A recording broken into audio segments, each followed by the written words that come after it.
നമസ്കാരം. റാഫ്റ്റോപ്പ് മലയാളത്തിലേക്ക് അവർക്കും സ്വാഗതം. ISL ബ്രോഡ്കാസ്റ്റിംഗ് റൈറ്റ് ആര് നേടുമെന്നറിയാൻ വേണ്ടി ഇന്ന് ആരാധകർ വളരെ ആകാംക്ഷയോടുകൂടി കാത്തിരുന്നതാണല്ലോ. ലൈവ് എവിടെ കാണാൻ പറ്റും? ISL ഫെബ്രുവരി 14 തുടങ്ങുകയാണല്ലോ. ഇത് പലപ്പോഴായിട്ട് പലരും ചോദിച്ചുകൊണ്ടിരുന്നതാണ്. ഇപ്പോൾ ഏതായാലും AIFF അവർക്ക് ലഭിച്ചിരിക്കുന്ന ബിഡുകളെല്ലാം ഓപ്പൺ ചെയ്തു. ഫൈനലി ഒരു തീരുമാനത്തിലേക്ക് എത്തിയിട്ടുണ്ട്. FanGod wins the broadcasting rights for the ISL 2025-26 season. അതാണ് ഏറ്റവും ഇമ്പോർട്ടൻ്റ് ആയിട്ടുള്ള കാര്യം. FanGod ആണ് ഈ ഒരു ബ്രോഡ്കാസ്റ്റിംഗ് റൈറ്റ്സ് ഇപ്പോൾ നേടിയെടുത്തിരിക്കുന്നത്. മാർക്കസ് മർഹൂലാവ് അത് റിപ്പോർട്ട് ചെയ്തിട്ടുണ്ട്, ആശിഷ് നേഗി റിപ്പോർട്ട് ചെയ്തിട്ടുണ്ട്. സോ FanGodലൂടെ നമുക്ക് കളി കാണാൻ പറ്റും.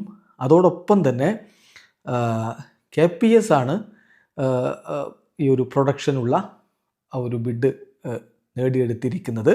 അത് വേൾഡ് ഫീഡിന് വേണ്ടിയിട്ടാണ്. KPS studio secure the rights to produce the world feed produce ചെയ്യാനുള്ള റൈറ്റ് KPS സ്റ്റുഡിയോയും സ്വന്തമാക്കിയിരിക്കുകയാണ്. അതായത് FanGodആണ് ഇതിനുള്ള റൈറ്റ് സ്വന്തമാക്കിയിരിക്കുന്നത്. നമുക്ക് FanGodലൂടെ കളി കാണാൻ കഴിയും എന്ന് തന്നെ പ്രതീക്ഷിക്കാം. KPS സ്റ്റുഡിയോസ് എന്ന് പറഞ്ഞാൽ കെലൈഡോസ്കോപ്പ് പ്രൊഡക്ഷൻ സർവീസസ്, അവരാണിപ്പോൾ വേൾഡ് ഫീഡ് പ്രൊഡക്ഷൻ സ്വന്തമാക്കിയിരിക്കുന്നത്.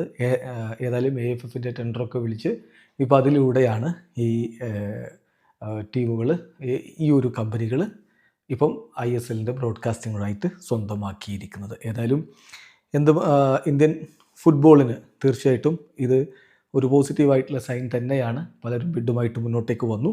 ഒടുവിൽ FanGod ഈ ഒരു റൈറ്റ് സ്വന്തമാക്കിയിരിക്കുന്നു. അതുപോലെ തന്നെ KPS studio secure the rights to produce the world feed. Video അവസാനിക്കുന്നു. ഫുട്ബോൾ ലോകത്തെ കൂടുതൽ വിശേഷങ്ങളുമായി റാഫ്റ്റോക്സ് എത്താം.